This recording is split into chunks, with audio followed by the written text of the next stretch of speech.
urahobera umunani Tu vas embrasser 8 personnes. neza. Tu vas bien le faire. Yes. Fais-le. Harimo n'urukumbuzi rwanjye.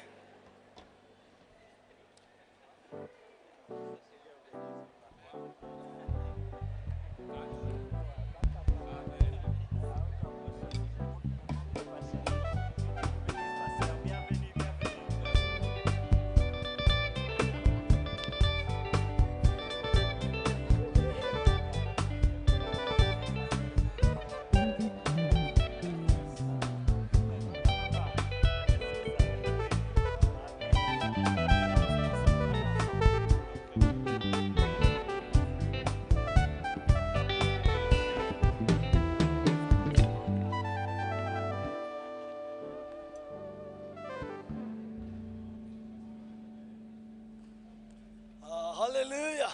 Alléluia. Oh, thank Jesus. Merci Jésus.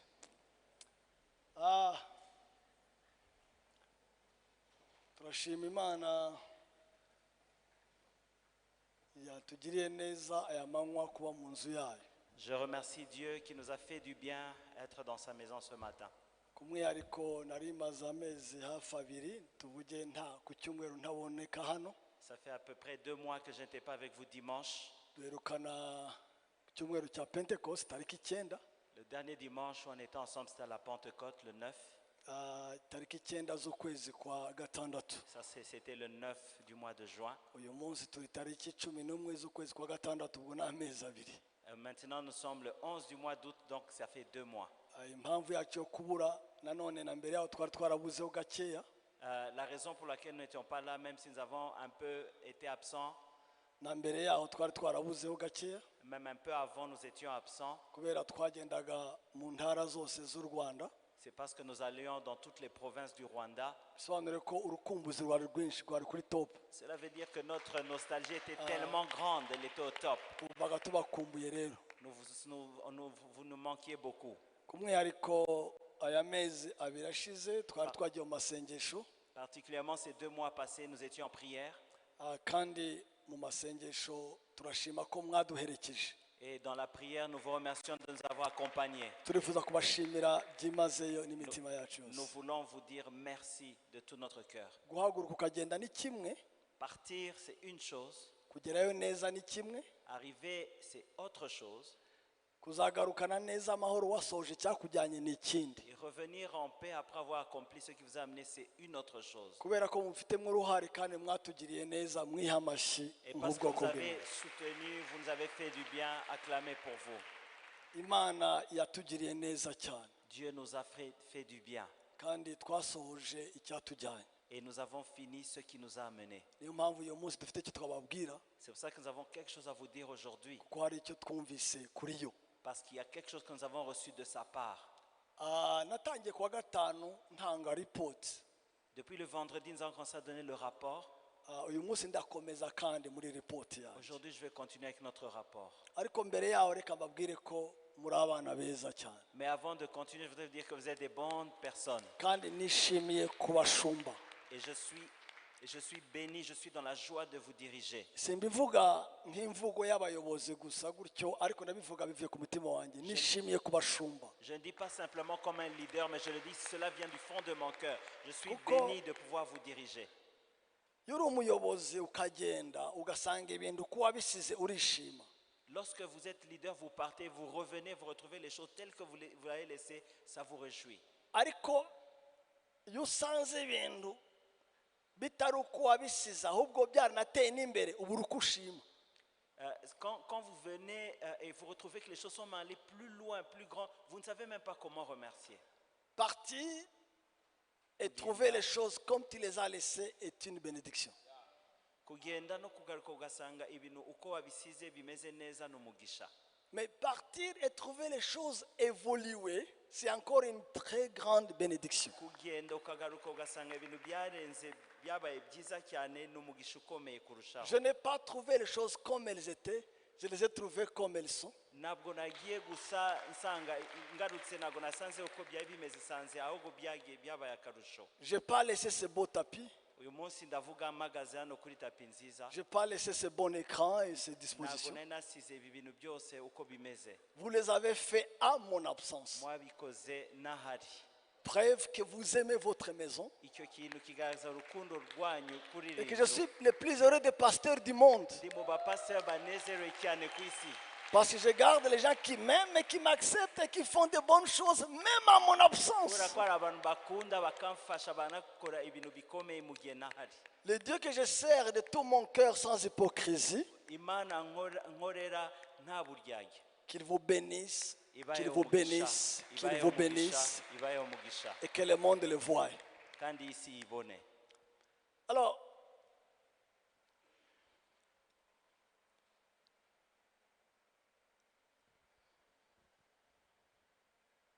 Dieu m'a dit des choses qu'il va faire, imana yambwiye ibintu bibiri izakora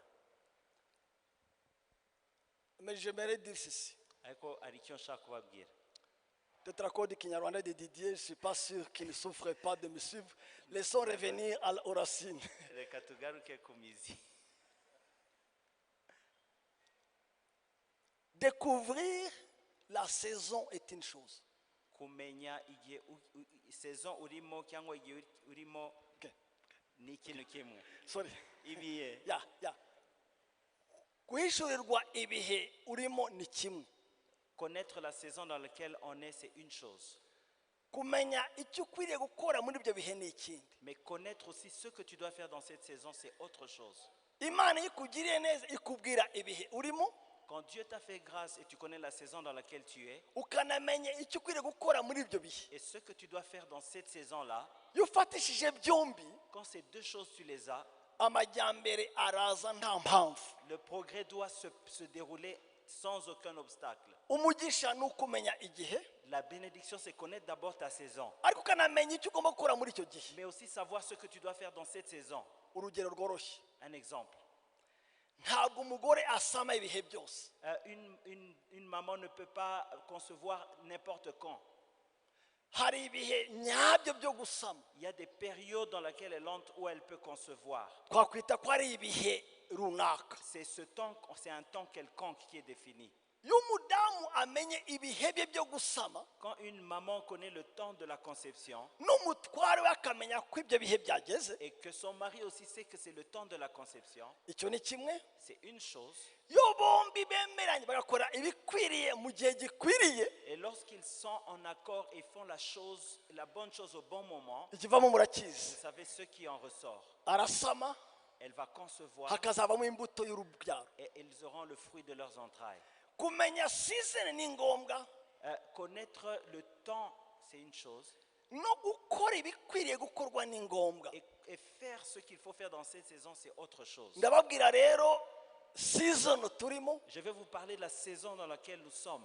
mbabwire ibigomba gukorwa. et je veux dire ce que nous devons faire dans cette saison Nubikora et si tu le fais urasarura exactly, tu vas récolter ndetse exactement birenze ibyo Uwiteka yasezeranye ko yavuze. bien en avance même du temps de la récolte de ce que Dieu aura fait. Icya mbere Imana igiye gukora ni iki? La première chose que Dieu va faire, Igiye kugaragara.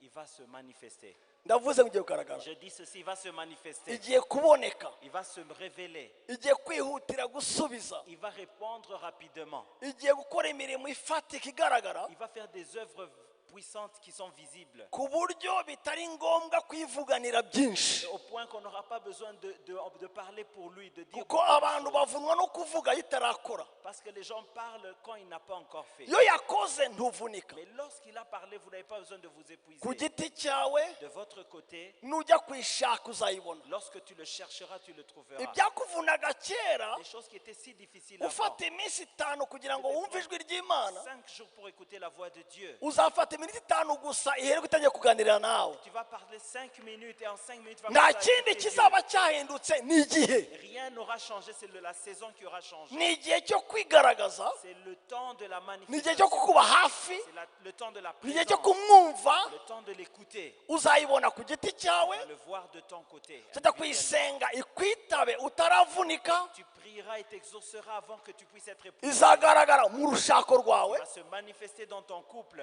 muzajya muzajyana n'umugabo n'umugore mugiye gusenga mutaratangira gusenga ibabwira icyabazanye Alors que tu iras avec ton mari ou ta femme en prière, Dieu va vous répondre avant que vous ayez même mumenye ubushake bwayo mubikore hanyuma ihindura amateka. Vous le connaîtrez et sa volonté et il le fera changer. Izagaragara nk'umuryango. Il se manifestera dans votre famille. Muzayishaka hamwe n'abana banyu mutaravunika igaragare.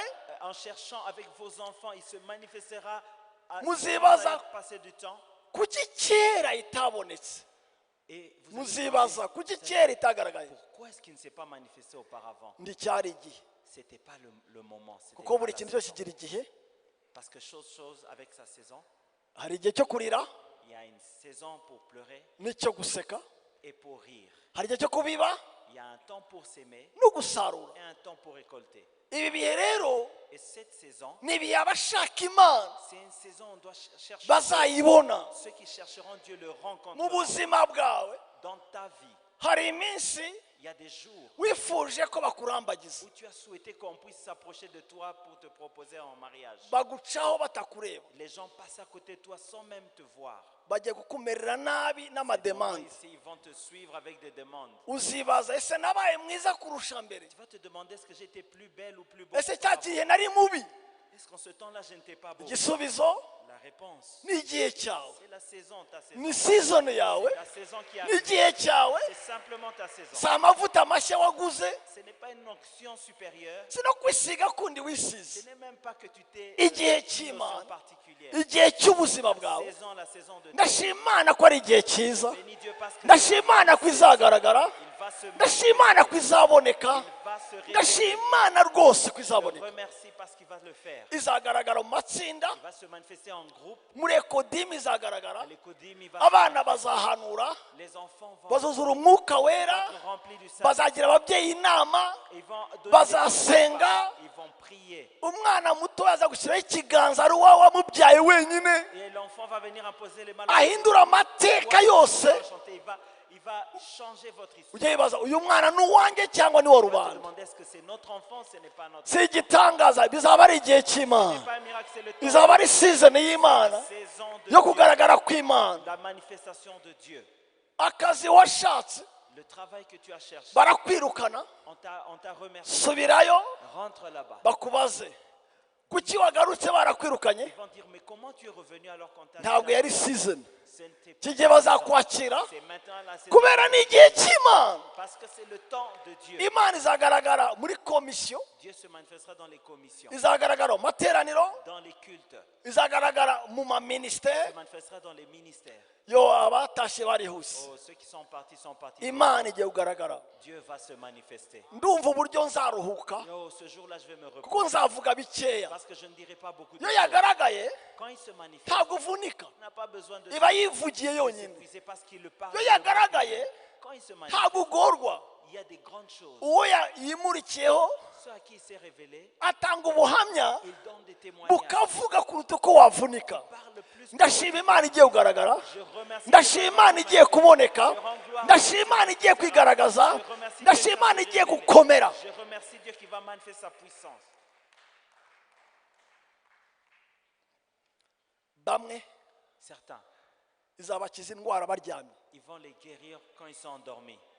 nta kiganza, Sans une main au-dessus d'eux, nta kiganza cyabagiyeho, sans une main posée sur eux, nta muganga wabasuye. sans un médecin. Bazarota Yesu basanga mu buriri bwabo, Et ils vont rêver de Jésus qui les rencontre dans leur lit. babone Yesu yambaye itaburiya y'umweru, Ils vont voir Jésus venu en tablier blanc, abaryamishe ku gitanda cya sur muganga, un lit comme un lit de médecin. abavanemo ibintu, Il va enlever des choses de hanyuma devant eux. abatabyaraga babyare, Et ceux qui n'avaient abarame n'ababona imirimo. des enfants, ceux qui n'avaient pas de travail trouveront du travail.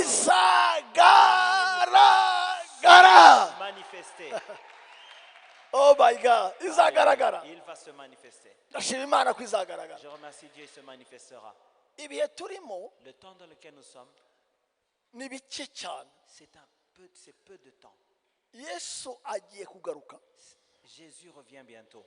ntabwo ari slogan, Ce n'est pas un slogan. nta kimenyetso na kimwe yavuze kizabanziriza kitaraba. Il n'y a aucun signe dont il a parlé qui ne s'est pas déjà manifesté. Intambara, Les guerres urusaku rw'intambara, et les bruits des guerres, inzara, la famine, inzangano, les jalousies, ubugome bw'abantu, la méchanceté des hommes. nta kimenyetso na kimwe yavuze kitaragaragara. Il n'y a aucun signe dont il a parlé qui n'est pas encore Ibyaha manifesté. bidasanzwe, Des péchés d'une manière de notre gukabya proportion, kukwiyanduza kw'abantu, une souillure qui dépasse nta na tout kimwe. niveau.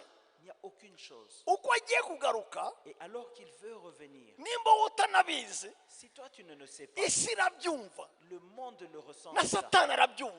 Et le Satan le sent. iyo bakina umupira Lorsqu'on joue au football, hakegera umwanya wa et nyuma, qu'on arrive vers la fin, buri muntu ashyiramo imbaraga, tout le monde met l'effort. ntabwo ukina uko wari usanzwe. Le match n'est plus. Imana igiye gushyiramo imbaraga Dieu va mettre la kuko puissance. satani ari gushyiramo imbaraga. Parce que l'ennemi Satan met niyo mpamvu l'effort. church, C'est pour cela l'église. niyo mpamvu church, C'est pour cela église. niyo mpamvu church C'est pour cela église. igiye kwambikwa imbaraga L'église aura une zitigeze zibaho kuva cyakiriho. qui n'existait pas auparavant.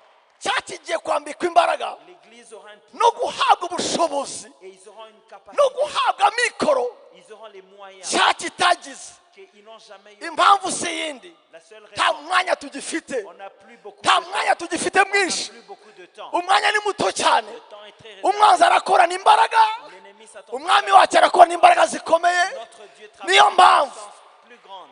utegereje ko nzakubona. C'est pour cela attendre de te voir.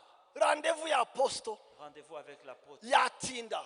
Ça peut traîner. ushaka deliverance Celui qui veut être délivré, y'amasaha 16 16 heures de temps, pastor abisha aza gushakira, Pasteur Abishai va chercher. bizatinda. Ça va traîner. ushaka Celui deliverance qui veut la délivrance, uzahabwa na mami avec Mamie, n'amasaha 16, les 16 heures de temps qu'il faut pour ane nibura, 4 ans peut-être. ayo 4 kukumva, heures pour t'écouter, ayo gusesengura, pour pouvoir ayo discerner, gushishoza, pour pouvoir comprendre, ayo kuzabonana, pour se rencontrer, ayo kuzasinyura, de pouvoir, ayo kuzategeka, de pouvoir décider. ayo uzapfa. Tu seras déjà parti. baza batarakugeraho On ne t'aura pas. kubera ko muri benshi Et parce que vous êtes nombreux, izakwisangira, il va s'approcher. izakwisangira, izakwisangira, izakwisangira, S'approcher de toi. izatanga n'ubwenge Il va donner l'intelligence. butuma ikora imirimo Il verra que les mu choses buryo supernatural, de manière mu supérieure, buryo budasanzwe burenze ubwenge. plus que l'intelligence. nari mfite amadeni mu kwezi kwa gatandatu J'avais des dettes au mois de juin bw'abantu barenga de plus de personnes qui dépassent 200. 200 personnes twaganiriye avec qui nous avons parlé. amasaha ane, 4 heures de temps, just first contact, juste en kugira ngo contact dukore deliverance. pour la délivrance. tugiye kuri etape ya kabiri On allait là en deuxième étape, ariya form 2, c'est-à-dire le deuxième aho pilier, azasinyura où il doit décider de signer kugira contre ces mauvaises choses. renonce, Renoncer. ya aho azasinyura Il doit renoncer kugira ngo tuzategeke ku buzima bwe. pour décider dans leur vie. nsanga mfite amadeni y'abantu 200. Oh, j'avais une dette de 200 personnes. ntarashyura amadeni yabo Ces dettes, je ne les avais pas payées. kandi twarabonye amasaha arenga 4. Alors qu'on a passé Buri 4 heures muntu. ensemble individuellement. ndavuga se ibi nzabivamo gute. J'ai dit comment on va le faire. hanyuma hano haba pano, Ici, il y avait un panel y'abashakanye. un panel des couples.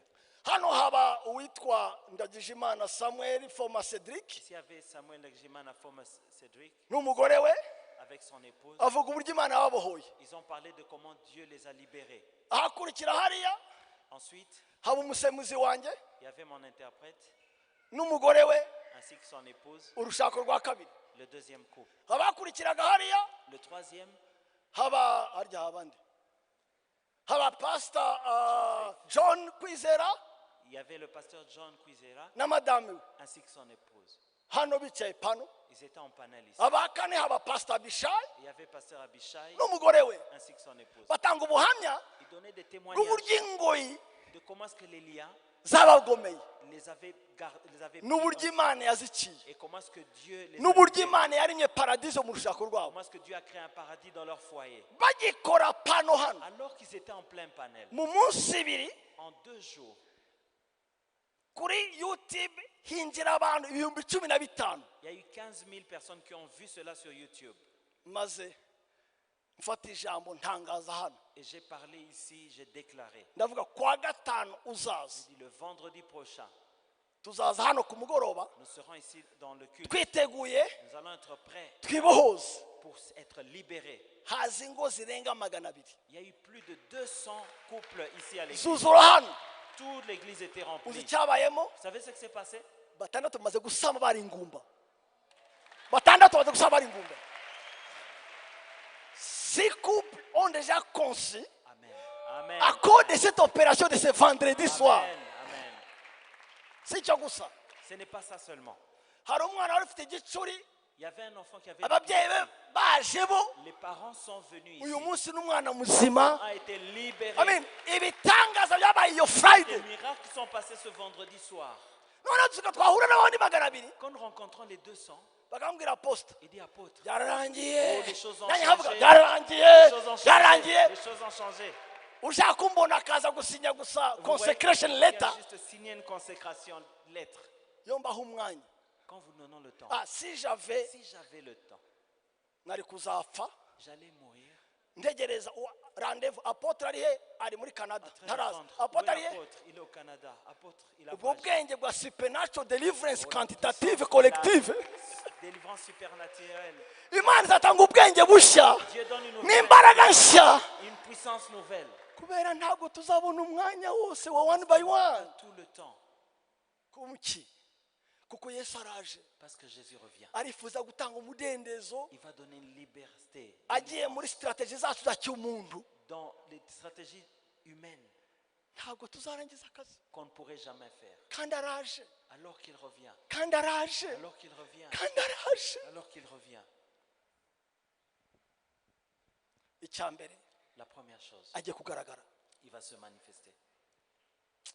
ari umupapa ahangaha umaze amezi abiri akijijwe Il y a un papa, ça fait 2 mois qu'il est sauvé. yanyandikiye email nk'eshatu Il m'a écrit 3 emails. asa n'uwasaze Il était comme s'il était arambwira ati agité. uku niko imana imeze. Est-ce qu'il dit c'est comme ça que Dieu est? ambwira ibintu nka bitanu gutya imana yamutangajemo hano kuva yaza kurunguruka yazanywe n'umugore arunguruka. Parce qu'il est venu ici plusieurs fois avec sa femme, juste en passant. Yaraje gukritika actually yaraje kureba amakosa y'abarokore. En fait, il venait voir il venait pour critiquer ce qui se passe dans les églises. Yambwiye ngo apotre nubwo wampa rendez-vous muri 2022 nzagutegereza ariko ndashaka kukubona. Et il a dit, apôtre, même si c'est en 2022 que tu vas me donner rendez-vous, je veux te voir. Ndamubaza niki cyatumye ufatwa se? Pourquoi? Qu'est-ce qui s'est passé? Aramwe waricaye hariya Il m'a dit, il était assis là derrière. abona Yesu Il a vu Jésus.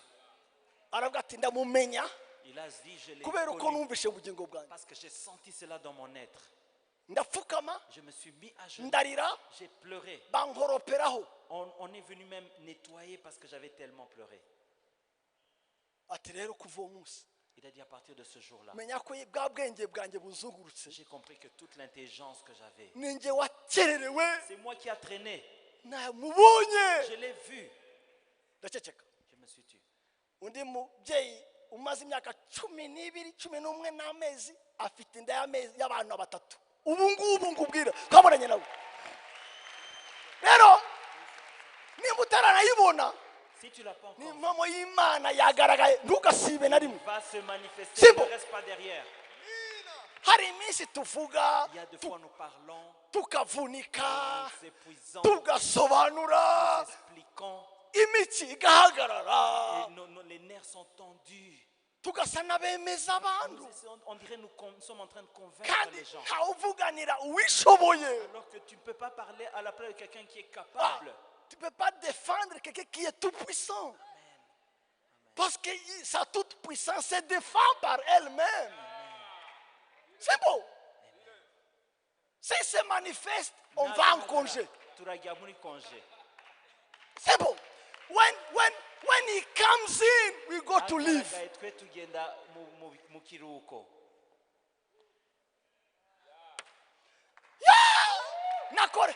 Nakoreye Imana imyaka 40 hafi. J'ai servi Dieu pendant presque 40 ans. Ariko sezo turimo Mais la saison dans laquelle irahindura amateka yanjye. Nanjye irampindura amateka. I will never be the same. il va changer notre histoire. Muzatangazwa ko sinzaba nkivuga menshi. Je vais venir, je ne vais même plus beaucoup parler. Ngiye kuba très sérieux. Je serai sérieux. No gutanga mikro ku batanga ubuhamya. Je vais juste donner des micros à ceux qui donnent des Azakora ku buryo ndakeneye gusobanura. Il fera de manière générale. Oh hallelujah. Oh hallelujah. Alléluia. Cyakabiri azakora. Deuxième point. Agiye gutanga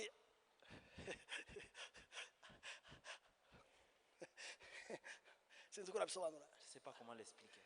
Imana ibwira Yoshua, Dieu a dit à Josué, ndatangira kugukuza mu maso je vais y'Abisirayeli. t'élever aux yeux des enfants d'Israël.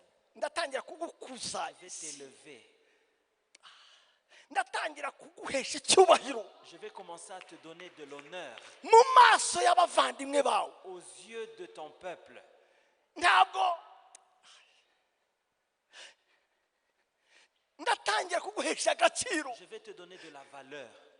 Ndatangira kukwicaza mu ntebe y'icyubahiro. Je vais te faire asseoir dans un siège qui est élevé. Hari iminsi utagize izina Il y a des moments où tu n'as pas eu de nom, cyangwa wagize izina ribi, où tu n'as aucun nom. agiye guhindura izina Il ryawe, va changer ton nom. aguha izina ry'agaciro Donner un nom de valeur n'intebe y'agaciro. et un siège de valeur, un trône. Si ku mbaraga zawe, Pas à cause de ta force, si ku bwenge bwawe, à cause de ton intelligence. iyo yabigambiriye izakwicaza mu ntebe bagenzi. Il te mettra là-bas sur ce siège. Yanyeretse abantu Il m'a montré des hommes bakoze interim qui ont fait des intérims imyaka pendant des années. batazamuka Ils ne montaient batanabakonfirima. pas, ils n'étaient jamais confirmés. Arambwira umva icyo ugiye gukora, Il m'a dit, écoute ce que je vais faire. ntabwo izakonfirima uwo mwanya, Il ne va pas le confirmer en ce moment. izashyira mu mwanya urengeye uwo nguwo, Il va pas en ce poste. kuko iyo interim yarangije umwanya wo gukora muri iyo position. Avec ce poste, c'est fini. Ntimwanyumvise neza. Amen. Vous n'avez pas entendu. Il m'a montré des gens Yanyel Savanu. qui ont assuré l'intérim pendant 2 ans, 3 ans, Dans dans une position dont on ne leur jamais confirmé. Ils n'ont pas su qui ils étaient pendant ce temps. Ils pleuraient que Dieu les confirme et Dieu ne les a pas confirmés. Mais maintenant, il ne va pas confirmer. Il va t'amener plus haut que la position parce que le temps que tu as passé, tu as servi de cette position, elle est finie. Va dans la place supérieure, c'est là ta préparation. Arambwira, Dieu m'a dit, abakobwa bawe tes filles b'imyaka isunitse, qui ont des années avancées, ndavuga imyaka y'icumi, les années imyaka avancées, y'icumi, les années avancées, kubivuga buhoro, imyaka y'icumi, les années là qui ont avancé, 35, 35, 45, 45, 50, 50. ugiye kubashingira abaseke. Tu vas les marier et ils vont rire. Udutoya two rero Alors, les petites, bo ni arrivage n'inzuki. elles sont des arrivages tels que des abeilles. Arambwira ngo Il m'a dit, abitwaga igishiba ziko les endurcis, cyangwa abaguye ku ishyiga, ceux qui ont été oubliés, ibyo ni izina rya kinyarwanda, c'est ça en Kinyarwanda comme ça qu'on le dit. agiye kubita abageni, Elle va rendre, ça sera des filles qui vont se marier. abashyire mu kibanza. On va les mettre à leur endroit.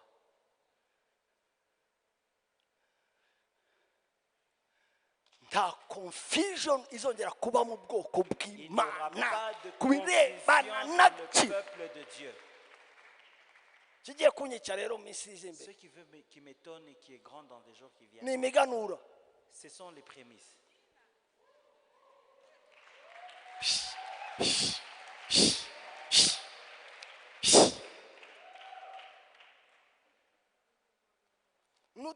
n'utu watsapu tunyereka bari mu ofisi Les WhatsApp qui sont là-bas quand tu es au travail, no mu ntebe, là-bas sur ta chaise, ntebe nshya, une nouvelle chaise, agaciro gashya, un nouvel honneur. kuko ntabwo yahindura isi byihuse Parce que Dieu ne va pas changer le monde rapidement abana be batari mu myanya ya decisions. lorsque ses enfants ne sont pas dans des postes de décision. Hari imyanya utagiramo impact aho uri, Il y a des postes que tu as où tu n'as aucun impact. urakubura ugatanga ikawa, Tu nettoies et tu donnes le café. ni byiza urafasha, C'est vrai, tu aides. ariko bemeje gufunga sosiyete ntibagukonsulta. Mais lorsqu'ils vont décider de fermer la société, ils ne vont pas te consulter. Uzi imyanya ugiye kujyamo? Tu sais, est-ce que les positions tu seras? Managerial board meetings. Managérial ou bien conseil d'administration. Ako akavuga mu cyongereza nubwo cyakumunaniye? Est-ce que tu peux le dire en anglais même si c'est difficile, tu ne l'as jamais dit? Managerial board décisions meeting, au meeting, niveau du meeting, conseil d'administration. meeting. Kavuga ngo wameze kiriya gishyushye meeting. Managerial board meeting, meeting, meeting. Mbese ntuvuga tingi. Icyo ni ibya kera. Meeting, meeting, meeting. Oh, hallelujah, haruri, wageze mwanga. Est-ce qu'il y a quelqu'un qui est ici? Il va t'installer dans un Il bureau azagushira kuri biro où tu vas être consulté par ce que tu consultais. aho abantu wegeraga nibo bazakwegera. Et les gens demanderont, mais qu'est-ce qui t'est arrivé? Baza niki cyabaye? Leur diras simplement, Uzababwira ngo saison, ni saison. Saison. Nigiye. saison, Nigiye. juste la saison. Nigiye cyahindutse. Nigiye. Quand il va pleuvoir, il va pleuvoir. Imvura iraza. Nigiye. Ibyo ni byo bizakora. C'est ce qui va se passer. Kandi yabitangiye kuva Pasika. Et il a fait depuis. Maze kubona abantu barenga 20 banyandikira, dadi ko soma WhatsApp yawe hasi. Nkareba gutya, ofaleta, ofalera, ofalera, ofalera. Daddy, regarde ton WhatsApp et je vois des lettres d'offres d'emploi, d'offres d'emploi. Ofalera, ofalera, ofalera, ofalera, ofalera. Offre d'emploi. Yeah. Ofalera, scholarship, conformation. Les bourses d'études, offre d'emploi. That I need a hand because I'm going to Addis Ababa by Friday. What? Ofalera, ofalera. Offre, lettre d'offre d'emploi. That I'm shifting to Nairobi because from Monday I have to be in my office where Nairobi. What is regional country director? Ofalera, ofalera, ofalera. Régional, directeur, lettre d'offre. I have to go to New York. Je dois aller à New York. I have to move to Seattle Je dois aller à because I get ofalera, ofalera, ofalera. lettre d'offre. Impamvu ni iki? Pourquoi? Abayikunze yabavanyemo inyota y'ibintu Parce qu'il a enlevé cette soif des choses. kandi icyo yabakorera nticyabatandukanya nawe. Et ce que Dieu fera pour eux ne va pas les éloigner de Dieu. Niyo mpamvu izabikora. C'est pour cela qu'il le fera. Icya kabiri ni uko hari abantu bagusetse Ces gens qui sont moqués de toi, bagira ngo uhisemo nabi, qui disaient que tu avais mal choisi, ntibakwemera ko uri hamwe ils n'Imana ne comprenaient pas que tu étais avec Dieu. kereka bayibonye ikora. Jusqu'au moment où ils le verront faire. Kuzamuka kwawe Et ton élévation kuzavuganira Imana kuruta aho uri. parlera plus de Dieu que là où tu In es. fact izaba yitabara ikora. Ça montrera aux hommes que Dieu agit. Imana izirwanaho ikuzamura. Dieu se manifestera en t'élevant. Icyo kibanza si icyawe ni icyayo. Et cette place-là, ce n'est pas la tienne, c'est à lui. Ntereke aho nimushaka nzakomeza, ariko rero ngiye kuvuga ku nshingano Je vais dire sinatahira. quelque chose, les responsabilités attachées à cela. Reka rero mbabwire iki kintu Je vais vous cy'inshingano. dire ceci. Sur Muvuge mu les- inshingano Vous allez dire responsabilité. ko mutamfasha, Responsabilité. muvuge mu inshingano Dites responsabilité. ko mutamfasha, muvuge mu inshingano. Dites-le bien, responsabilité. Subiramo ngo inshingano. Dites-le encore, responsabilité. Rimwe na rimwe abakristo n'abantu bose bo ku isi Vous savez, les chrétiens dans ce monde, bishimira iby'Imana izakora, ils aiment bien les choses que Dieu fera. bakishimira ibyo isezeranye, Ils aiment bien les promesses de Dieu, bakanga inshingano, mais ils n'aiment pas les responsabilités. barazanga. Ils ne n'aiment pas. Bakifuza ko yahora ivuga ikizakora, Ils veulent que Dieu dise toujours, je ferai ceci pour toi. ikanabikora ntacyo twakoze. Et qu'il le fasse sans que nous on ait fait quelque chose. Igitangaje nuko Imana yifuza gufatikanya natwe, Alors que Dieu veut être avec nous, partenaire ou être partenaire avec nous. ya kugira ngo nukora ibyawe Pour que si tu fais quelque chose, ikora ibyayo, qu'il fasse aussi ce qu'il doit mwese faire. mwishimire kimwe. Que vous deux vous soyez réjouis. Si uko itabikora Ce yonyine, n'est pas qu'il ne peut pas le faire seul. irifuza ko bikorana. Il veut le faire avec toi. Abishimiye inshingano bazamura ikiganza. Inshingano, Les responsabilités, levez votre main. premier inshingano.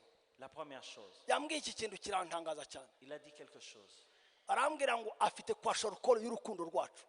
Il a dit qu'il a un quachor-corps par rapport à notre amour envers lui. Iki cyarantangaje cyane. Cela m'a étonné. Imana kumbwira ngo ifite inyota n'inzara imeze nabi. Et là où Dieu te dit que j'ai soif et faim de cette relation, Ya Tu sais, ok.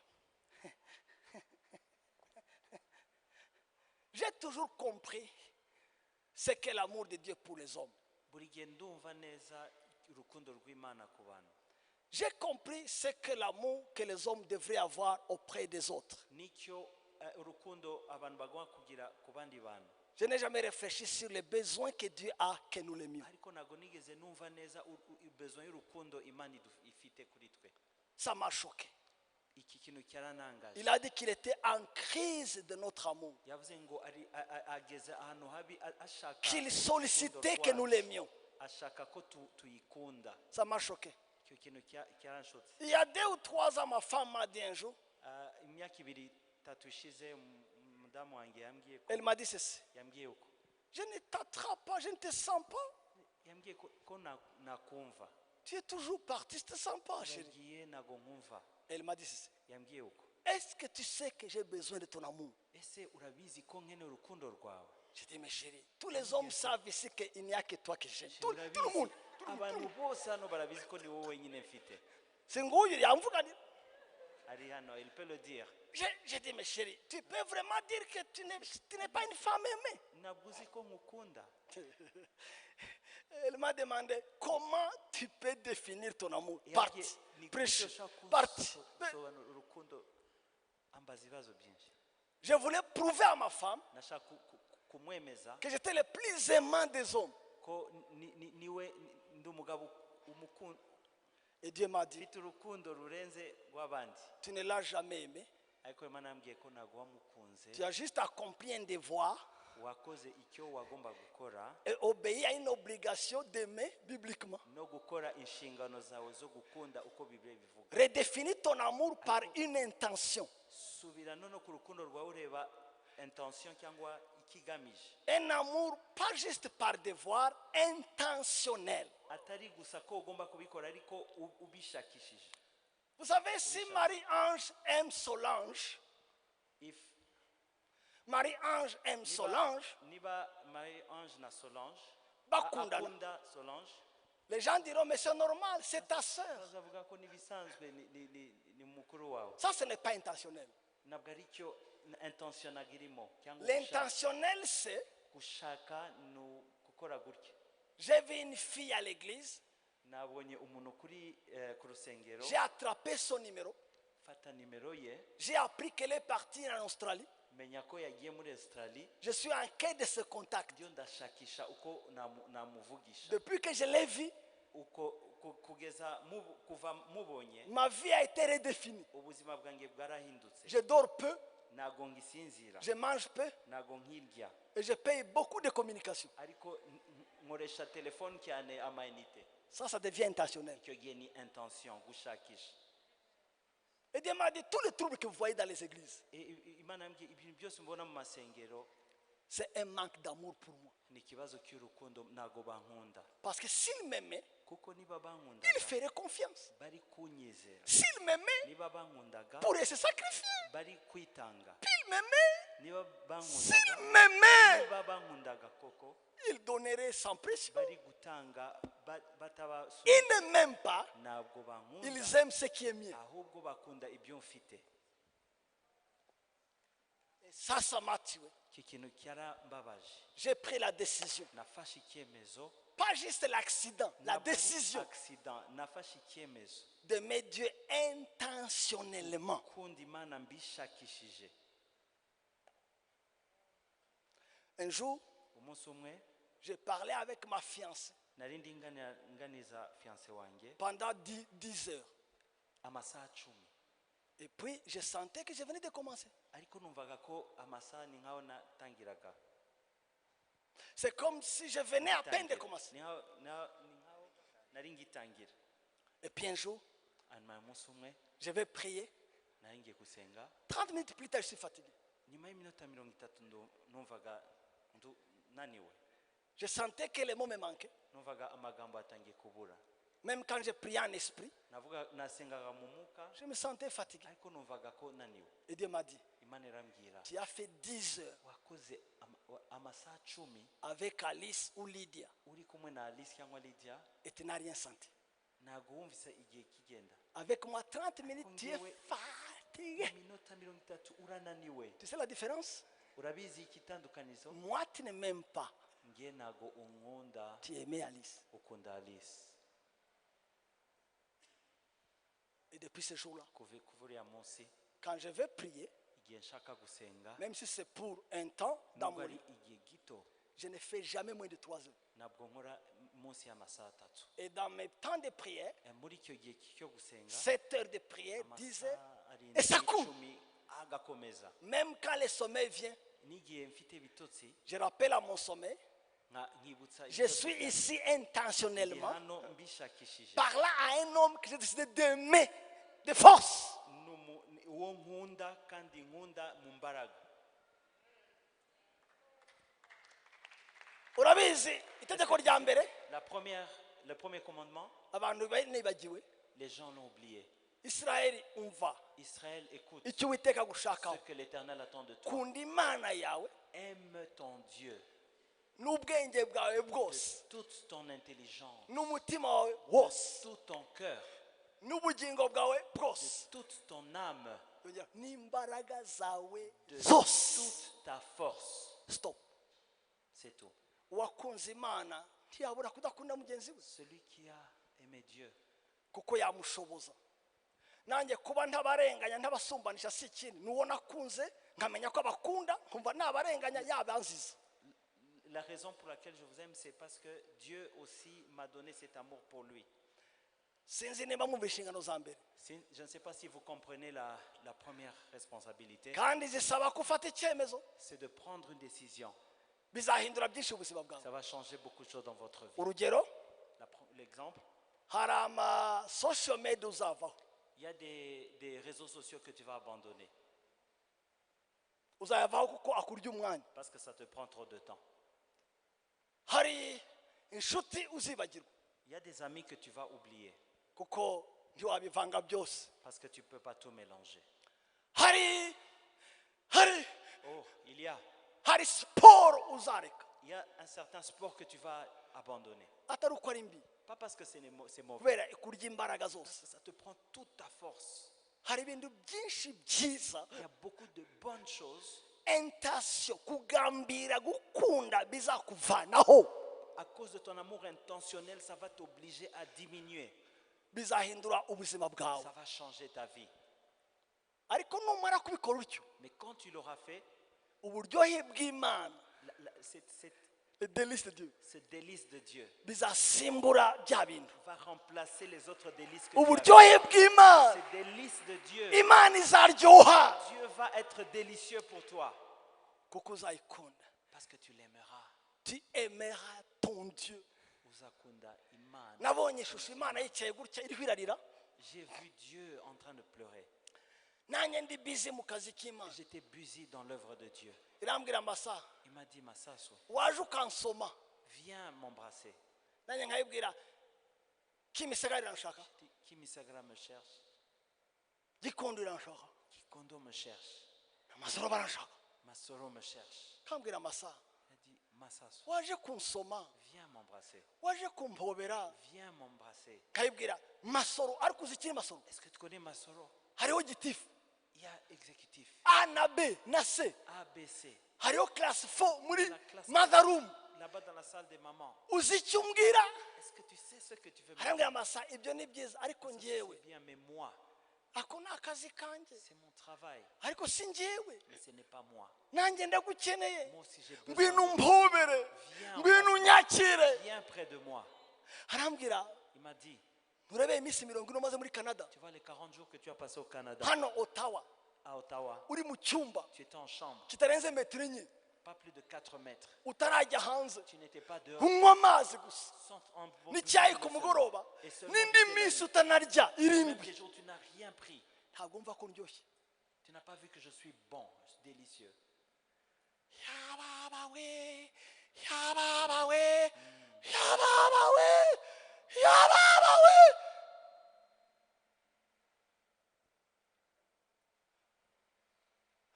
Ntabwo muzi uburyo ifite inzara n'inyota y'uko muyikunda. Tu ne sais pas comment il a faim et soif que de ton amour. ariko ngewe icyo niyemeje Mais moi, ce que j'ai choisi, sinzarangazwa n'ibyayo, je ne serai pas distrait dans ces choses qui lui sinzarangazwa n'abayo, Je ne serai pas distrait par les gens qui lui appartiennent. nzarangazwa nayo, Je serai distrait par lui. niyo nzashaka. C'est lui que je vais chercher. Wenda bazanyita ikirangara ahandi, On va peut-être dire que je suis un distrait ailleurs, ariko icyo cyo singakirangareho. mais je ne vais pas être distrait là-bas. Kunkunda ko ndabizi, Oui, je sais qu'il m'aime no kuba insaba gukunda abandi ndabizi, et que je dois aimer les autres, je le sais. ariko iyo nayo ndashaka kwikunda Et lui, je ngewe. veux l'aimer. Ariya masengesho nayise ngo honeymoon na Holy Ghost. Et là, j'ai appelé cette prière lune de miel avec le Saint-Esprit. Mvuye muri honeymoon, niyo mabona Je viens de la lune nakeye. de miel. C'est pour ça que vous voyez que mon visage, None ko amaso yanjye yabaye nk'akana et gatoya. vous voyez que sur mon Honeymoon. visage, quelque chose a changé. Mumenye ya myaka yanjye Vous savez les années que j'ai yanditse n'itanditse. et ce qui est écrit, ce qui n'est pas écrit. Sinjya nyivuga Je ne dis pas tout. imyaka yanditse n'itanditse. Ce qui est écrit comme âge et ce qui n'est pas Ibyo écrit. yose nta mugabo w'imyaka 60 usa nanjye. Il n'y a aucune personne de 60 ans qui me ressemble. Urabona amaso yanjye ko yera, Vous regardez comment je suis. ntabwo nambara amaneti, Je ne porte pas des lunettes. ndasoma gutya, Je lis. buri nyandiko zose ko zingana zisoma. Tel que c'est écrit, petit au grand, je le lis. Sinyandwara inzoga, nta gifu, nta tension, nta sukari kandi ndayirya. La tension, et alors que je consomme de sucre. Uzi impamvu se? Vous savez pourquoi? Iyo ufite umukunzi mwiza Tu as quelqu'un que tu aimes. akuvana iminkanyari. Il t'enlève les rides. Iyo ufite umugabo ukugoye Si tu as un mari qui te rend la vie difficile, ugira iminkanyari, tu commences à avoir un visage, ugira tu iminkanyari. commences à avoir des rides, Ufite 40 alors que tu as 30 ans. ukambara amaneti ya nimero 7, sinzi nimba zibaho, inite 7 yaenda sana lupe gutyo kugera hejuru. Umutwe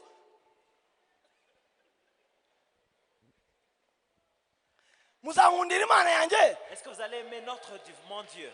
cyangwa murashaka ndekera aho Ou ngaho? bien vous voulez que je m'arrête ici? Mfite enye iya kabiri rero Le deuxième yarambwiye point, ngo il m'a dit ceci. genda ubwire ubwoko bwanjye Dis à mon peuple, nari kubakoresha ibikomeye cyane. j'allais faire de grandes choses. Ikinyemerera Mais ce qui me retient, buzuye imyanda, ils sont remplis de souillure. buzuye yakoresha ijambo uchafu mu Giswahili. En Swahili, buchafu, souillure. Uchafu Souillure. Imana irashaka ko twitandukanya n'ibitwanduza. Dieu veut que nous nous séparions de toute souillure. Imyanda uchafu La saleté, mu Gifaransa impurity, impureté. mu Lingala En lingala, busoto. busoto. Mu Kigande bambwiye ngo ni impisambi ariko banditse impitambi. Nimba mu Cyongereza impurities, Impurity en anglais, arambwira buzuye imyanda. rempli de souillure. Hano huzuye ibitekerezo bipfuye, Les pensées sont déjà bavuga mortes. imyanda, batekereza mu Dans myanda, la souillure, ils agissent dans la barapfuye mu myanda Ils gusa. sont morts dans la souillure seulement. Bayikoraho umurimo w'Imana, Ils servent Dieu dans leur souillure. bayiririmbiraho, Ils chantent dans leur souillure. ariko imyanda, Et les souillures. imyanda, Les souillures. imitima yuzuye Les imyanda. cœurs sont remplis de saleté. Nubwo hanze bimwe bitagaragara, Même si à l'extérieur, ariko baranduye. ils sont tellement. Ntibanazi ko nabeza nkabashoboza. Ils ne savent pas que je peux les libérer. Urabona imyanda, Vous savez, les souillures, urabona iriya Yakobo baravuga gutya ngo dans Jacques, ce que vous voyez là-bas, mwabasambanyi n'abasambanyikazi mwe, adultère que vous êtes, ntimuzi yuko ubucuti bw'isi butera kwangwa n'Imana? ne savez-vous pas que l'amour du monde est inimitié contre Dieu? Nuko rero umuntu wese ushaka kuba inshuti y'iby'isi Celui donc qui veut être ami du monde aba yihinduye umwanzi w'Imana. se rend ennemi de Dieu. Hariya muri Galati avuga ngo Galati Le verset- igikurikira gikurikira, Le verset qui suit. dore imirimo ya kamere igaragara n'iyi. Or, les œuvres de la chair sont manifestes. Icya mbere ni iki? C'est Icya mbere ni iki? c'est quoi le premier? Icya mbere ni iki? Le premier, c'est quoi? Igikurikira Ensuite, l'impureté. hariya rero iriya jambo gusambana, hariya magambo ko ari abiri niyo yanyishe ngo Les deux premiers dans le passage parlent. les deux suivants. Le premier c'est l'impudicité, L'impudicité, l'autre c'est l'impureté et la débauche. l'impureté et la débauche. Ah, Dissolution. iriya jambo rya kabiri impurite na dissolution cyangwa debauche. Les deux mots impureté, dissolution, débauche, Kiriya jambo rya impurite niryo ryankozeho cyane. c'est le mot impureté qui m'a... Inyereka abantu b'Imana bakonsoma pornography. Il m'a montré les hommes de Dieu qui consomment la pornographie. N'uburyo banduza badafite choice. Et comment est-ce qu'ils sont salis sans choix. Inyereka ibyemezo mugomba gufata. Il m'a montré les décisions que devait prendre. Byo kutareba ibishushanyo babaproposa mukareba ibyo mwashatse mwahisemo. De ne pas accepter tout ce qu'on vous propose comme image et de refuser de prendre ce que vous voulez. Inyereka YouTube abantu bafite futures sinzi ko babyita. Mbese le nimba future kwa kundi ufungura gutyo ukabona amashwa gutya ni features les choix les petits choix que tu peux faire les différentes vidéos que tu peux voir. Oui. None irambwira ukabona muri twa dushwa harimo dutatu twera dutandatu twanduye. Ils sont proposés quand vous allez sur YouTube, il y a 3 choix qui sont bons, il y a 3 choix qui sont souillés. Hano hari RC Masoro. Ici on dit RC Masoro. Hano hasi hari amateraniro sinzi y'ahantu. De tel ou tel culte. Hano hasi hari ikibero. Et ici il y a quelqu'un qui est une cuisse. Hano handi hari ibere. Et ici il y a un sein. Hano handi nao hari ufashe undi basomana. Et ici on une histoire de 2 personnes qu'on a attrapées quand ils s'embrassaient. M'a pas attrapé qui Ils sont en embrasse. train de s'embrasser. Ya. Hasi Et plus bas, hakaba Shekina worship team. et en bas il y a Shekinah Worship. Masoro. Masoro. Hasi hakaba ibindi. En bas il y a autre chose. None umva intambara rero. Maintenant le combat. Ko kubita YRC. Je touche à IRC. Itarajya ugatekwa no ku kibero. Ukabanga. Il y a la cuisse, tu touches aussi.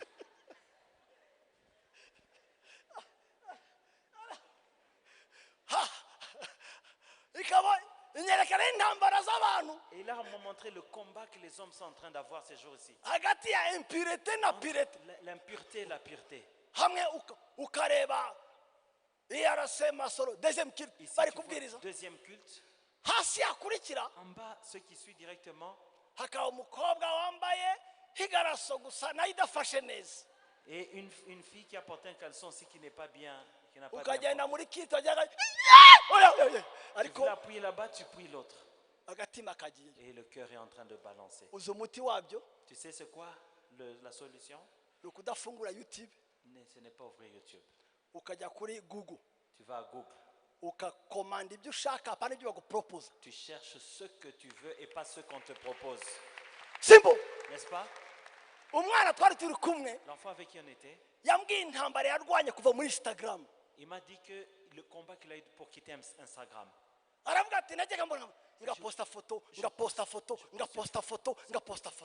Poste une photo. Je poste une autre. Je ne connais pas Instagram. Il m'a dit, Dieu lui a dit, quitte. Seigneur, il y a de belles photos et d'autres choses aussi on peut. Il a dit, tu ne gagnes rien dedans. Tout est permis, mais tout n'est pas utile. Il m'a dit ceci, le combat qu'il avait. Il a quitté. On lui a encore proposé. Pourquoi il a quitté? On lui a demandé. Il a encore quitté. Maintenant il a bien quitté. Ma fille Déborah, je lui ai dit ceci. Je ne suis pas confortable. Left from Instagram. Quitte Instagram. Il m'a dit, harimo abana beza nka Dena Mwana n'abandi mafoto n'abagore bandi beza batanga amafoto meza bakora ubutumwa bwiza kubera imyambaro myiza.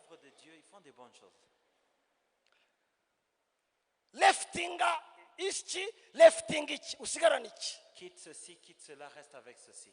Arambwira papa nibyo nzabitekereza. Papa, je vais réfléchir. Hadatinze kera sans avoir tardé.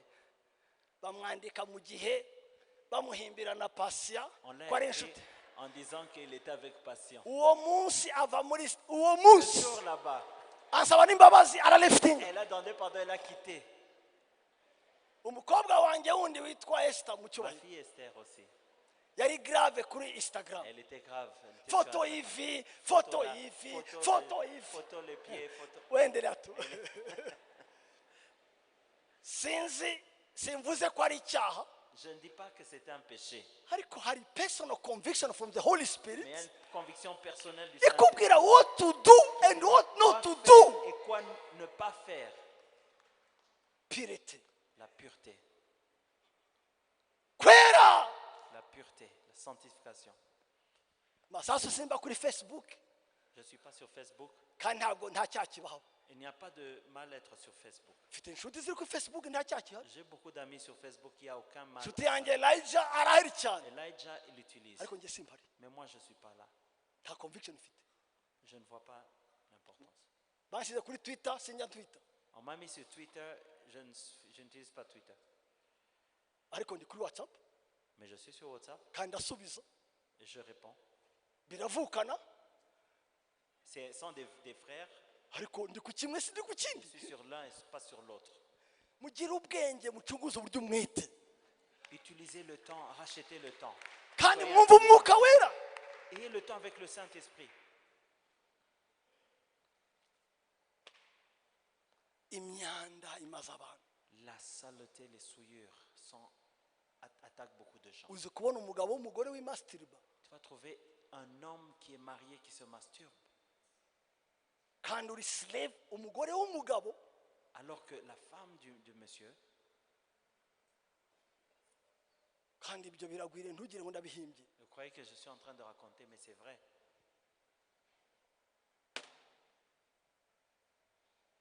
Imyanda Les souillures. imyanda mukoraho Imana mugenderaho imyanda. Les souillures dans lesquelles vous êtes. Naraye ndose iri joro Cette nuit, j'étais en train de rêver. narose ndi Buvira ahantu nakuriye kera. J'étais à Ouvira, là où j'ai grandi un jour. Hari katedrali ya gatolika nini cyane. Il y avait une grande cathédrale là-bas.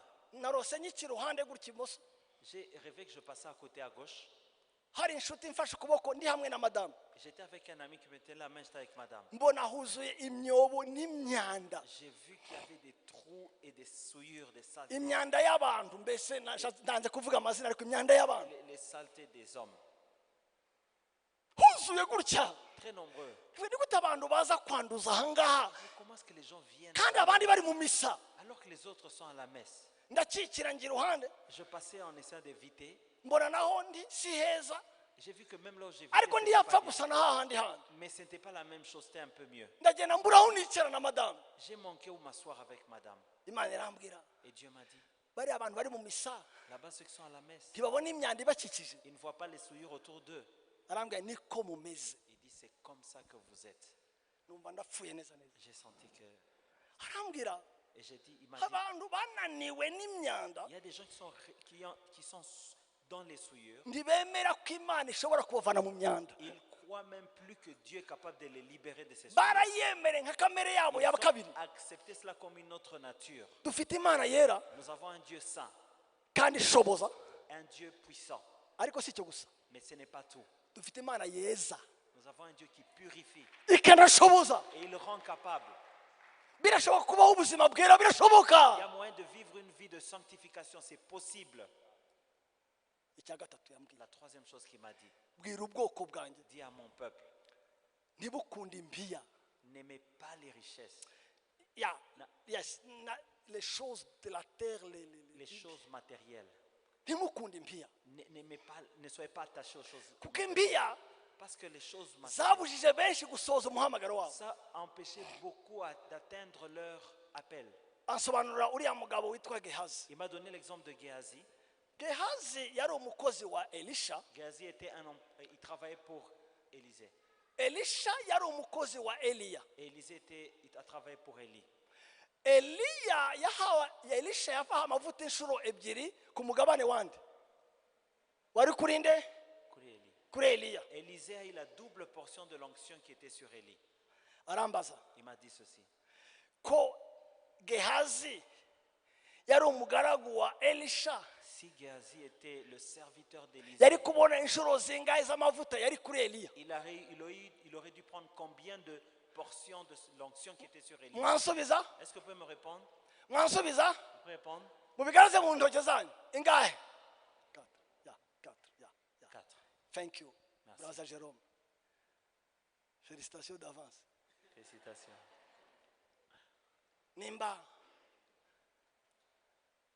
nimba Elisha Si Élisée yari afite double portion ya avait la Eliya double portion de Élie, kuko yamukoreye parce qu'il l'a servi, Gehazi Géasi, akaba yakoreye Elisha qui a travaillé pour Élisée, yari kubona portion zingahe devait voir combien de portions de la part d'Élie? enye 4.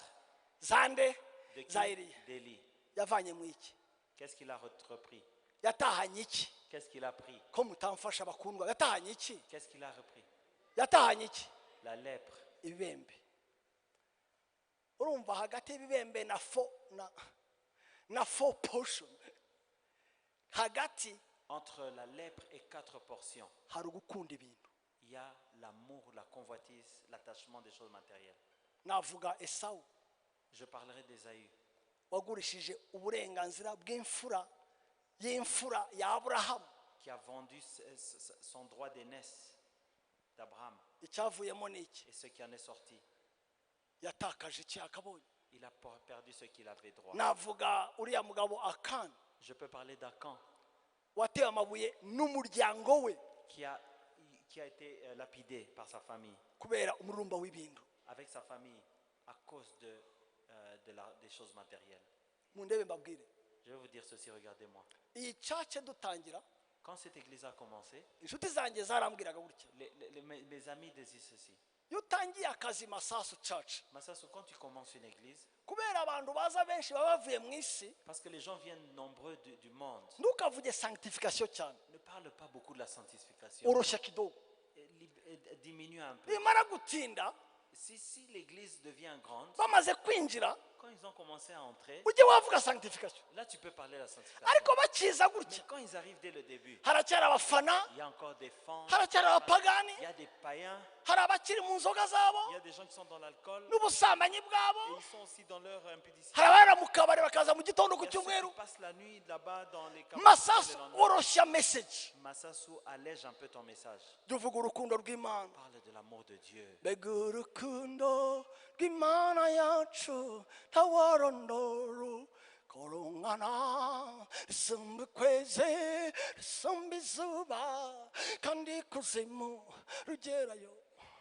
gatumye Yesu za mu isi yacu ndushya turuhure na cya kiraro cy'inzererezi gatumye sa cyakira igisha urukundo rw'Imana Parle de l'amour de Dieu. igisha igiceri Parle de l'argent. umugambi mwiza w'Imana ku bantu Ah, le grand plan merveilleux reka de Dieu. konsekarasiyo Ne parle pas de la ureke konsekarasiyo Ne parle pas de la ibyo consécration. kwitambara ubireke Les choses là, n'en parle pas. nyamara gutinda uzababwire Et lorsqu'ils seront traînés dans l'église, comment naho nutangira ibikomeye Mais si tu commences par ces choses difficiles, n'abazaza ntibazafata mais ceux qui viendront ne vont pas tenir. nibafata ntibazatanga Et s'ils ne tiennent pas, ils ne vont pas donner. uzakena ufunge Tu vas être pauvre et tu vas fermer.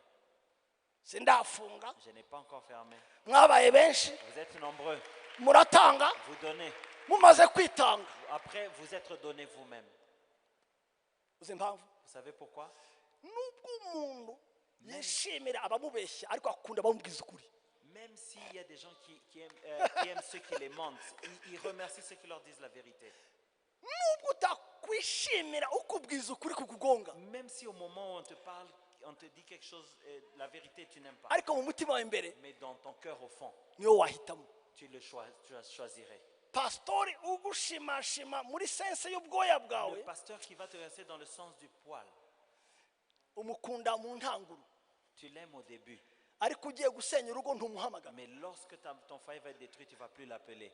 umukunda k'ubuhanuzi Tu l'aimes peut-être pour les prophéties. ariko umwana agiye gucikana ntumuhamagara Mais lorsque l'enfant va aller en s'égarant, tu ne vas plus l'appeler. uhamagara umunyakuri Tu appelles celui-là qui est vrai. kuko we Parce que lui, ntacyo aguca il ne va pas passer à gauche ou à droite.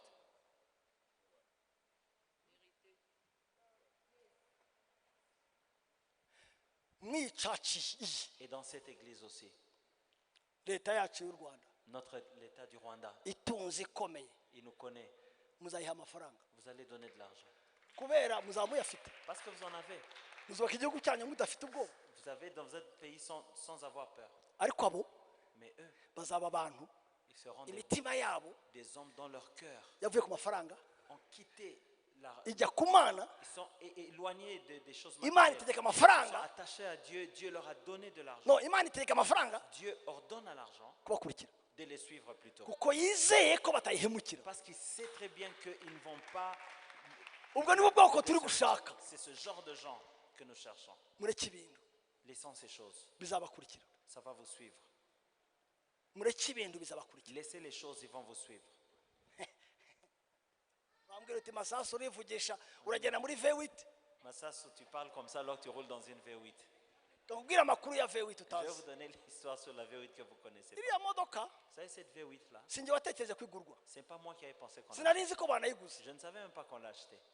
ntibanambaje ntize no kubyemera On ne m'a même pas demandé mon avis. uzi ko byagenze Vous savez ce qui s'est passé? nanibereye mu masengesho San Diego J'étais à San Diego en prière.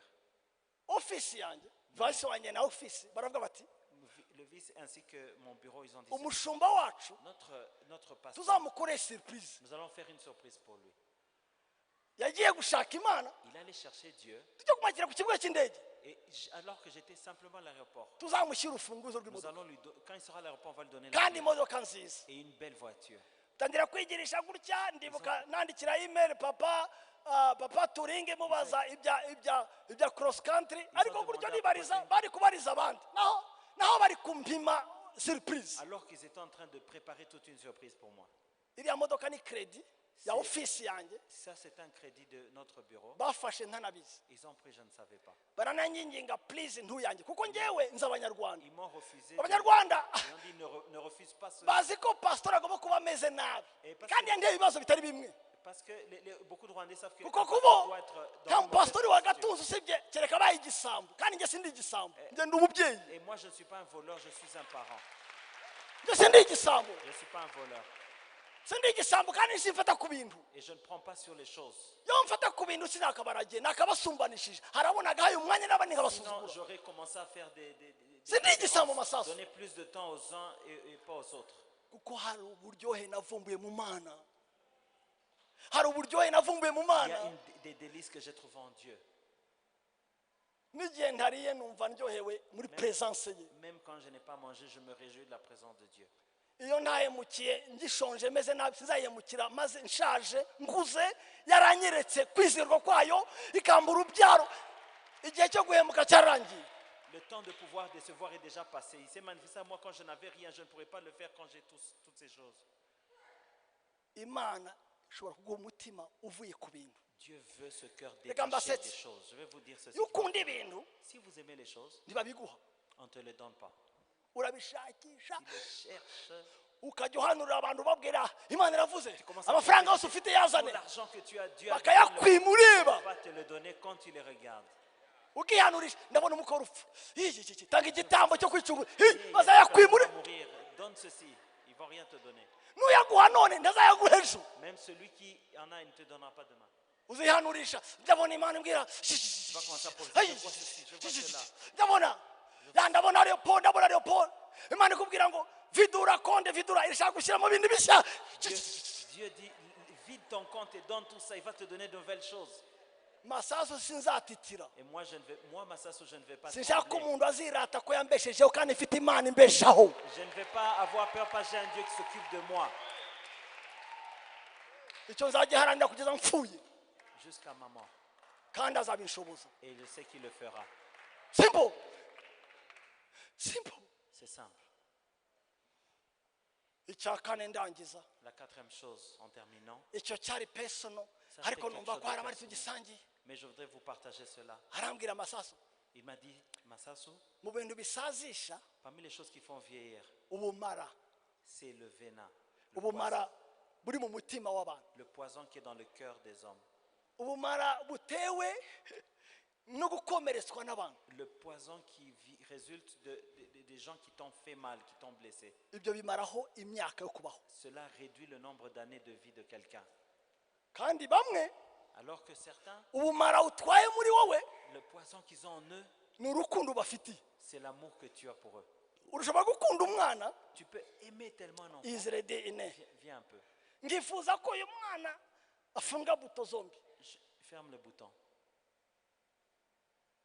Ngifuza ko agenda atya Je veux qu'il marche comme ceci. kuko ndi papa we Quand je suis son papa, atagenda nk'ikirara qui ne cyasamye. marche pas comme un vagabond, Hari uko mwifuza uyu muhungu, tu souhaites du bien pour cet homme. ngenda mwifuza gutya, Je le veux, je lui veux du bien. nkamubwira kabiri Je lui dis 2 fois, gatatu 3 fois, we agahitamo et lui il décide kugira gutya.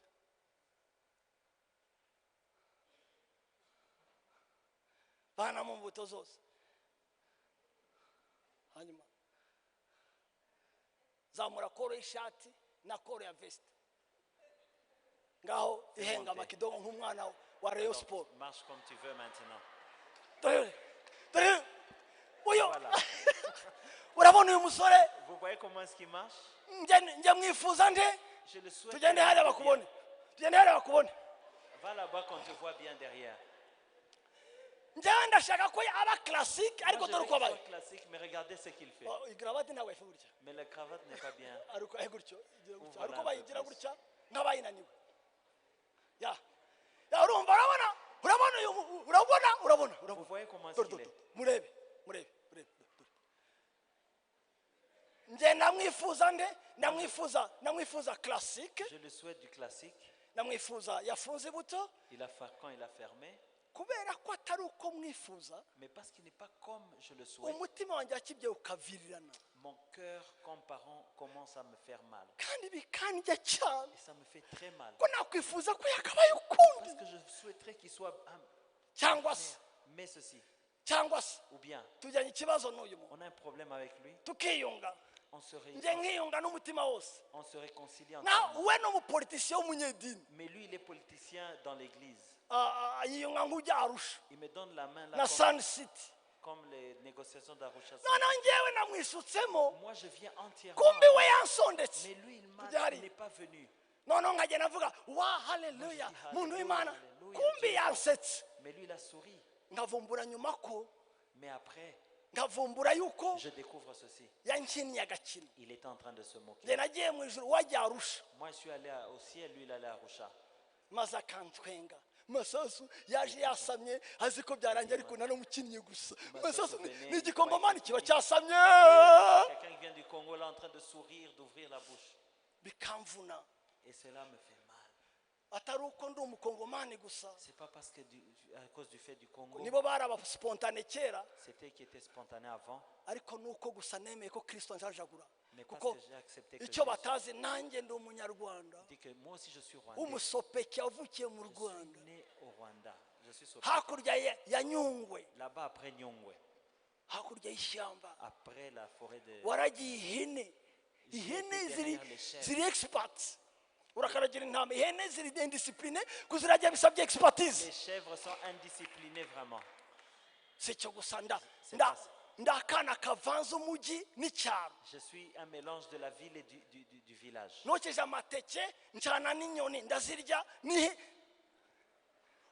ndagahungu kavanze umujyi city boy kavanze n'icyaro, Un mélange kazi de city boy, kazi sans de kotsa amateke no kurya frite, byose préparer les ndabizi. matékés, ainsi que les frites.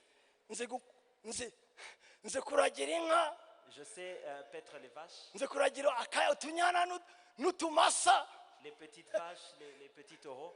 no gukama nakama. Même aussi pour traire, je sais le faire. Umva rero imvange nk'iyo Mais écoutez ceci. ngurayikira agakino, ntawigisha senje gusimbuka mu giti On ne va pas apprendre au singe à se gratter.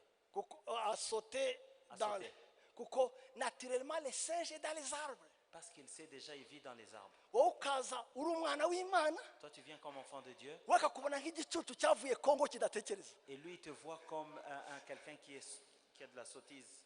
akagukina Et il se moque de maze toi. ukavirirana imbere. Et au-dedans de toi, tu es en train de mourir.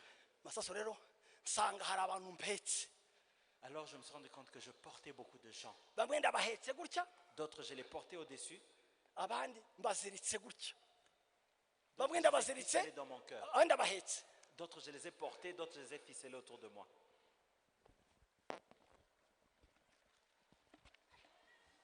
bamwe ndabahetse D'autres, je les porte.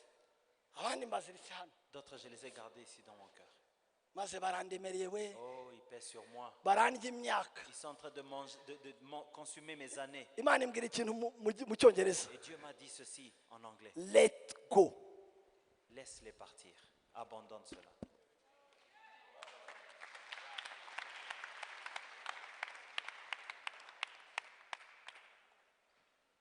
Mumurikira Imana uruhuke. Repose-toi auprès de Dieu. Murege ku Mana ugira amahoro. Parle à Dieu et sois dans la paix. Akomeze kutegeka kutabizi wo nawe ukore nkaho utabizi ariko ukomeze n'Imana. Va continuer avec Dieu comme si de rien n'était. Kuko ntabwo azahinduka. Parce qu'il ne va pas changer. Kugera agonganye n'Imana. Jusqu'à ce qu'il rencontrera Dieu. Mfata icyemezo rero. Et j'ai pris la décision. Abantu bose bankomerekeje. Tous ceux qui m'ont fait mal. Abandyarye bose. Tous ceux qui ont été hypocrites envers moi. Abatuma imitima yanjye yavirana bose. Tous ceux qui faisaient que mon cœur puisse couler. Byaba bifite impamvu isobanutse. Même s'il y avait des raisons valides. Ndabarekuye.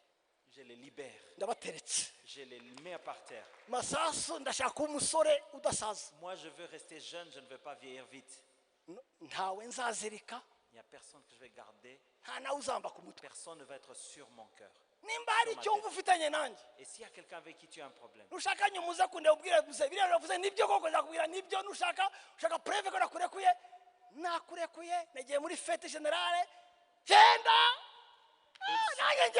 doute, sache que j'étais libéré, que c'est fini, sur aller dans une fête générale. C'est passé. Ceci. Nari maze kujya ngira acide mu nda nkarya nkumva gutyo digestion. Je commence à avoir, on dirait, de l'acide dans la digestion. Ubu ndarya n'amabuye. Maintenant je mange même les pierres.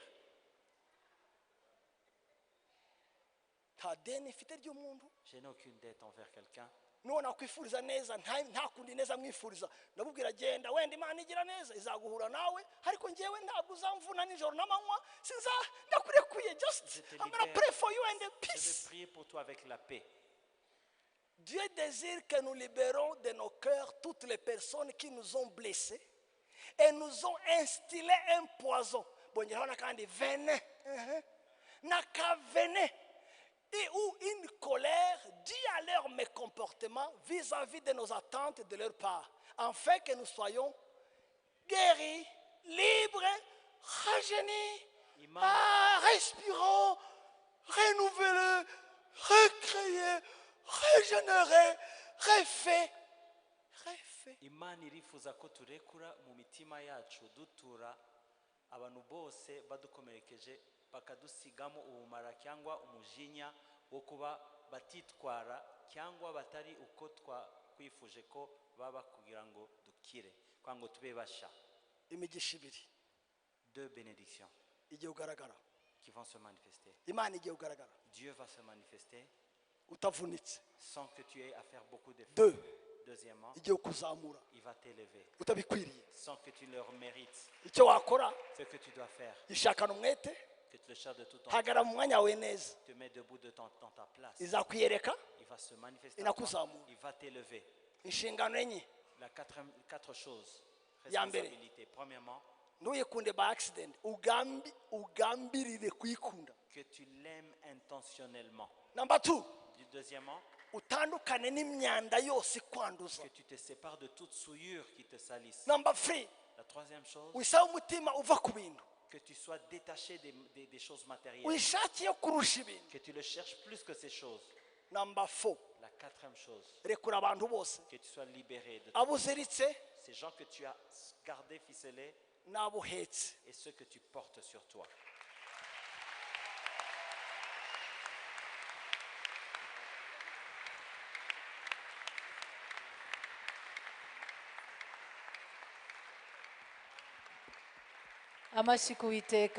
Acclamons plus fort à Dieu.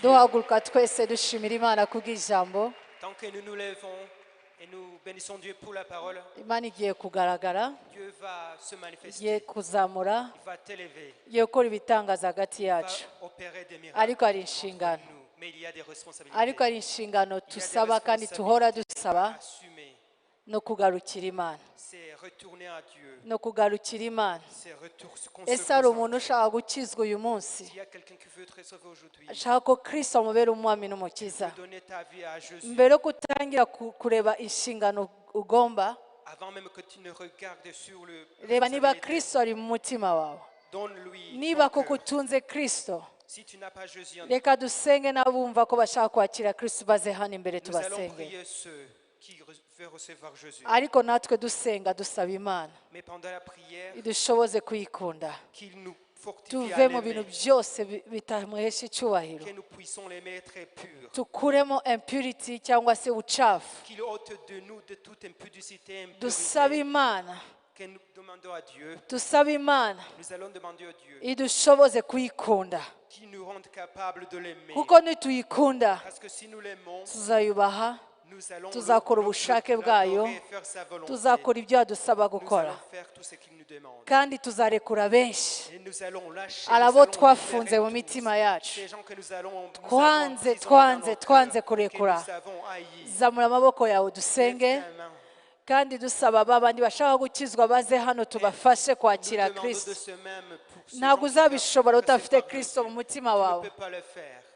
Reka tuhamagare abashaka gukizwa. Appelons-le. Ndasaba reka dusenge twese. Prions tous. Mwami Imana turagushimiye, Merci Seigneur. kuva kilte ya mbere wakomeje À partir de kutuganiriza, ce premier culte, twumvise ko ugiye kugaragara, nous avons entendu que tu vas te twumvise manifester. ko ugiye kutuzamura, Nous avons entendu que tu tugiye vas nous kubona élever. ibitangaza ku buzima Nous bwacu, allons te mériter kandi notre watubwiye ngo ni saison. season yacu, Tu as déclaré que ni c'est notre igihe saison. cyacu C'est mwami, notre saison. ariko ntabwo dushaka kuvaho Mais nous ne voulons pas quitter tubona imigisha gusa, avec les ariko ntidusabane nawe, mais sans nidukore ubushake bwawe. intimité avec toi. Mana yacu ndasengera itorero, Nous prions Seigneur pour amagambo l'Église avuye ahera ahera, et les paroles qui viennent de Dieu reka agume atubere impamba, qui nous libèrent. atubere impamba muri iyi myaka isigaye. Soit pour nous une provision pendant Mana ces années, tukore inshingano zacu neza, que nous fassions nos responsabilités. turahagarika ikintu cyose umwanzi, Nous chassons tout ce que ikintu cyose atubuza nous kugushimisha, brisons tout ce que l'ennemi a mis en place. turahagarika imigambi yose Nous y'umwanzi brisons tout cela. mu itorero, Nous brisons ahari ubucafu, les places où les ahari impurite,